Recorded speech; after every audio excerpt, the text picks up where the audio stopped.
Hey guys, it's Erica, and I got a new haircut. Oh my gosh, it's finally not all dead and stuff.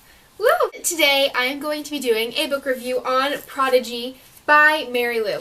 This is the second book in the Legend series. It's right here. This is the first book. And if you have not yet read this wonderful series, I definitely recommend you check it out. This book the writing is amazing. It's just, the characters are amazing. Everything about this book is amazing. So definitely go check that out. And I guess that is all for the non-spoiler part of this video. So if you have not read Prodigy, go read it, because I don't like to be spoiled, especially when I'm reading a book, because then you don't get the full effect of it. So if you have not read this book, please go. And for all those who have read, please stay. So, spoilers start now. Hello and welcome to spoilers. I have written a bunch of stuff. I love how he's very protective and kind of jealous in this one. It kind of makes him more human, kind of. And you learn in the beginning that the Elector is dead and that his son Andon is taking over. And you immediately think, what's going on? Did Andon kill his father? Was there an assassination, or what's going on? You don't really get a lot of insight about how he died. June! Oh my gosh, she is really awesome. You don't get to see her fight in the first book. They're meeting Razor, and convincing though. Let's just conduct a quick test to prove your identity. Please close your eyes. Now hit the target on the wall with one of your knives. And Day's like, he didn't even see the target, but June doesn't miss a beat. She flips out a knife from her waist, turns and throws it straight toward the dartboard without opening her eyes. It slams deep into the board, just a few inches shy of the bullseye.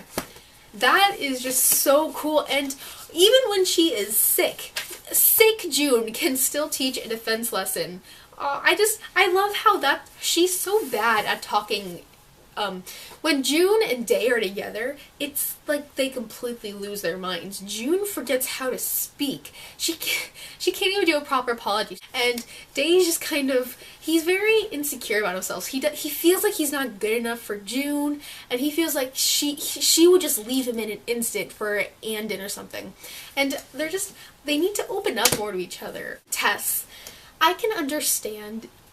I think everyone saw it coming that Tess would like Day, and that Day would be like, oh, I guess she did grow up and now she does like me.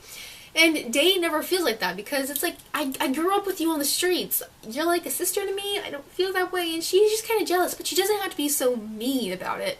And she's just like, you treat June differently than me. You would do anything for her and not me. And he's just like, really? When Day says, I love you, in the beginning, when they're in the bathroom together, Day pulls me close enough for our noses to touch. I love you.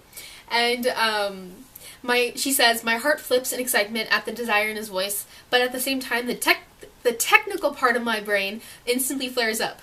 Highly improbable, it scoffs. A month ago, he didn't even know I existed, so I blurt out, no, you don't, not yet. And he's like, I mean it, but she's like, it does make sense. You've only known me for a couple weeks, and you're telling me you love me. I would probably say the same thing. Razor, I knew that Razor was lying the whole time and that he would do something. Just something was off about him from the start, but I did not see it coming that the Senate was paying the Patriots to assassinate Andon. It makes total sense now, but just to think, I personally thought it was the colonies, but when you get into the colonies, I feel like there's so many advertisements there. It's kind of weird. Like, what is Descon? Descon? Is that what it is? But I just can't imagine living in a place like that. I would prefer the Republic over the colonies, because they just seem it just seemed whole fake. It was just really fake to me. So you learn more about the rest of the world in this one, and Antarctica is a country. Like, what? The whole reason this started is because Antarctica flooded, and it pretty much knocked out. There's a map. They actually have a map in here, which is really cool. Here's the United States, and right here, just the whole United States, the whole East Coast is just wiped out. How scary would that be? And so Antarctica became a country, and Africa is a superpower. Africa like kind of took control. And then China is a floating city over the ocean. I want to know more about that. I kind of want to see how that would work. Heidi really grows on you during this book. I mean, at first she's kind of bitchy and kind of, but you kind of see that it's not that she's there for the money, but it's something more. She wants to be a part of something. She wants to help out. She's not part of the colonies or the Republic. She just wants it to be the United States again. And I think, okay, the action scenes in this book, when Cade,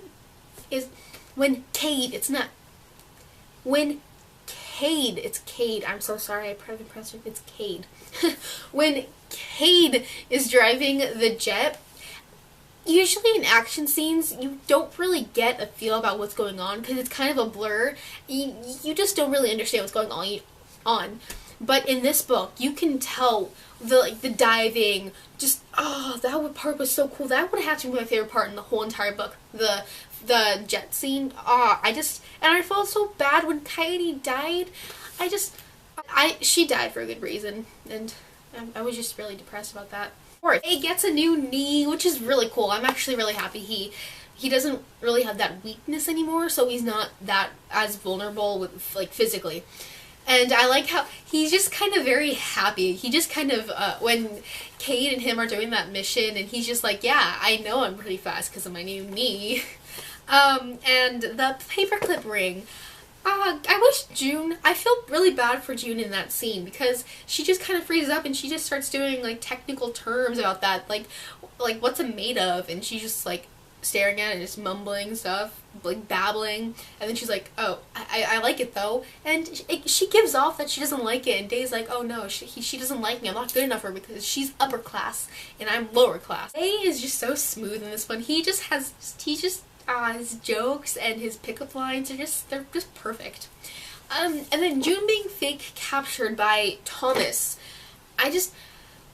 Thomas in this one, I'm really confused about him. I can't tell if he's guilty about what he did or if he's just completely emotionless. I don't even know what's up with him. I really hope that in the third book, Champion, that he'll open up more. I really want to know what's going on in this kid's head. And with Day's speech, they're half expecting the soldiers to shoot him, and I was really nervous the whole time. But he did really good, and I loved that ending too, because June was out in the streets. I thought that they were going to capture her too, and I was really nervous. I was really paranoid by this part. In the end, they're both in the hospital. June is just there, and then Day, and with meeting his brother again, that was just, that was so cute. I love how, I feel really bad. I really hope that Day's brother gets his sight back, or at least a little bit, but I'm really happy that they got to be together. And then with the x-rays, when the doctor said, oh yeah, we have something wrong with you, I knew something was up. Oh, and now he's dying. Why? And he can't even tell June. I don't understand why the guys, or just, yeah, it's mostly guys, they have to be so self-sacrificing. Like, they're like, I have to leave you, this is for your own good, blah blah blah blah blah, and he can't even tell June to make it to explain. I mean, obviously you still have feelings for her, but you're not explaining why you're leaving her.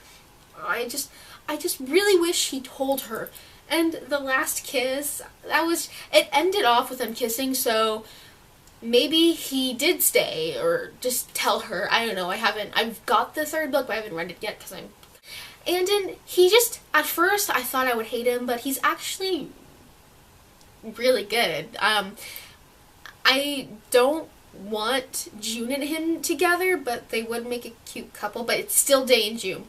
Because Andon knows that if June and Day are together, there's no going between them. I hope that he doesn't do something stupid to get to June. And then he's offering June to be the princeps. I really hope I said that right. And How does it seriously take you like 10 years to become that? So guys, I hope you enjoyed the video. Please subscribe, like, and comment, and go check out Erin's videos, and I will see you guys next week. Bye!